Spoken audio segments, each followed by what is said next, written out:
Bonjour, donc je me présente, je m'appelle Lionel. Donc je vais me lancer un petit peu dans la construction d'un planeur. C'est la première fois que je vais faire, enfin que je vais construire de mes propres mains un planeur. Et bon, et après on verra sûrement, et du moins j'espère le faire voler. Donc voilà, donc en fait j'ai fait des recherches sur internet. Et d'après ce qu'il en ressort, donc l'un des meilleurs planeurs au niveau rapport qualité-prix était le Bixer 2 de chez Hobby King. Donc mon idée en fait c'est de construire ce planeur et après de le faire évoluer vers du FPV. Donc après donc ces recherches, il s'est apparaître qu'avec quelques petites faiblesses au niveau de ce planeur. Donc voilà, je vais essayer d'y remédier. Donc voilà le planeur, quand on le reçoit, dans le carton d'ailleurs est ici, hop, et voilà les deux ailes et le fuselage du planeur. Alors, d'après ce qui apparaissait sur les sites, il manque un petit, enfin il y a des problèmes de rigidité au niveau du planeur. Et après, il faudrait quand même le renforcer en cas de crash. Voilà. Donc moi, ce que j'ai fait, donc j'ai pris les éléments du Bixler 2 et j'ai essayé, après des recherches, de le renforcer. Alors, voilà, quand on reçoit un Bixer, donc au niveau des tiges de carbone, normalement, voilà, ça c'est du 3 mm, mais elles sont creuses. Donc moi, je fais la même chose, je prends du 3 mm, mais cette fois-ci, elle est pleine. Voilà. À noter que moi, ces tiges de carbone, je les ai achetées à Decathlon. Après, ça c'est la tige de carbone centrale qui va servir au niveau des ailes. Donc vous voyez, elle est vraiment bien creuse, elle est rigide mais quand même très creuse. Et j'ai trouvé, voilà, donc pareil, ça c'est du 6 mm à Decathlon, donc elle est quand même beaucoup plus pleine. Donc je pense que ça va être plus solide. Voilà. Donc ça c'est pour le renforcement au niveau des ailes. Ensuite, donc la tige fine de 6 mm, c'est celle qui va aller, voilà, juste là-dessous. Donc normalement, ça s'arrête, hop, voilà, là on voit bien le trait, donc ça s'arrête là. Moi l'idée c'est de renforcer cette partie et cette partie au moins jusque là, parce qu'après vous voyez c'est incurvé, ça n'ira pas. Voilà, donc ça c'est assez important. Hop, voilà. Ensuite, il faudra aussi renforcer, tant que nous y sommes, hop, vous voyez, l'aileron arrière, car il est assez, je ne sais pas si on va le voir, hop, là, voilà. Vous voyez, c'est assez souple. Hein. Donc voilà, vu qu'on va avoir une tige qui va nous rester, on va le renforcer tout le long, avec la tige de 3 mm. Alors ensuite, moi, au niveau du matériel, alors voilà, je pense qu'il va me falloir, donc déjà, l'instrument de base, ça va être un Dremel. Aussi bien pour le fraisage, pour faire des petites encoches, pour différents perçages, je pense que c'est ce qu'il y a de mieux enfin, au niveau du modélisme. Donc moi j'ai acheté donc différentes fraises, donc voilà, celles-ci elles sont assez fines, celle-ci, hop, je me trompe, voilà, celle-là, je pense que pour faire la rayure sous l'avion, elle va m'aller très bien.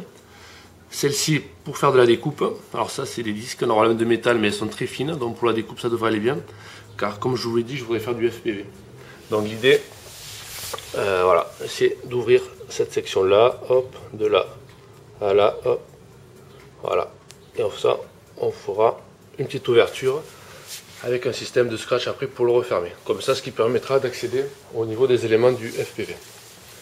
Bon après voilà, donc des mèches plus ou moins fines. Après des gaines thermo-rétractables.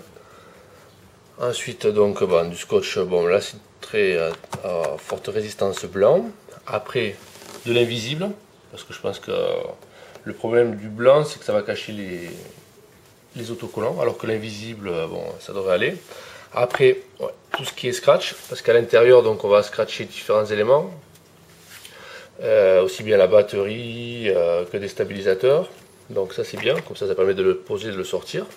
Et après même dessus sur l'avion. Ensuite, voilà. Donc après, moi j'ai acheté une longue tige de 3 mm, non 4 mm, pardon, je me trompe, c'est du 4 mm que je découperai à longueur convenue avec, donc vous voyez, un boulon qui est un peu plus long. Voilà, les vis et une espèce d'écrou. Donc l'idée c'est que ça, hop, je vais le mettre là.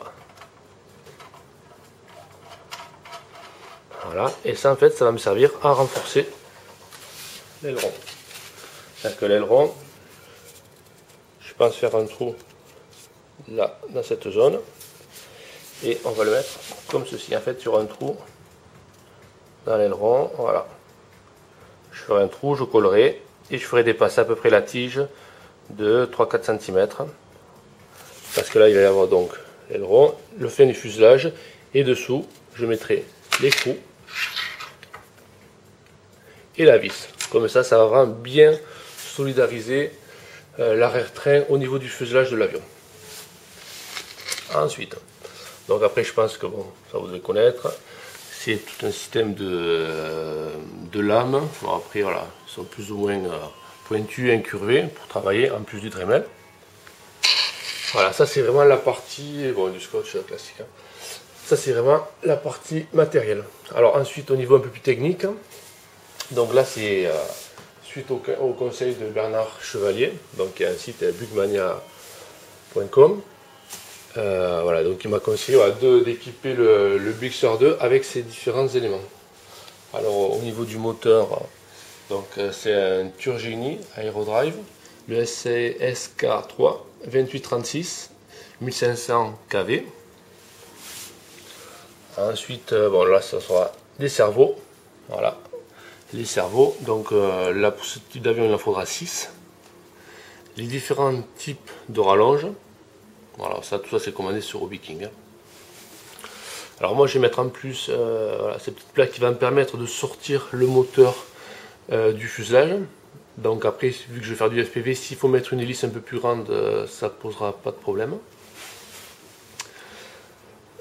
Voilà, donc après, bon, mais ça ce sera pour un peu plus tard. Donc là, il y a un stabilisateur Orange RX 3 axes. Donc c'est vrai que c'est pas très cher, et d'après ce que j'ai lu, ça fonctionne assez bien. Alors voilà, donc ça c'est de la batterie. Alors là, c'est une 3 lipo de 2650 mAh Nanotech. Voilà, ça c'est le contrôleur.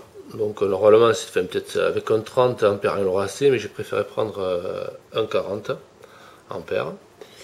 Voilà, et voilà, et ça c'est voilà, l'inverseur de voie, donc pour les ailerons. Voilà, Turgini aussi. Et voilà. Voilà. Donc voilà, je vous ai un petit peu tout le matériel. Je pense qu'il va nous falloir pour assembler. Bon, assembler, on n'a pas besoin d'autant. Mais réaliser toutes les modifications au niveau du Bixer 2. Et voilà. Et donc maintenant, ben, je vais passer à la seconde phase. C'est aux découpes et au fur et à mesure, je vous dirai ce qu'il en est. Voilà, à tout de suite.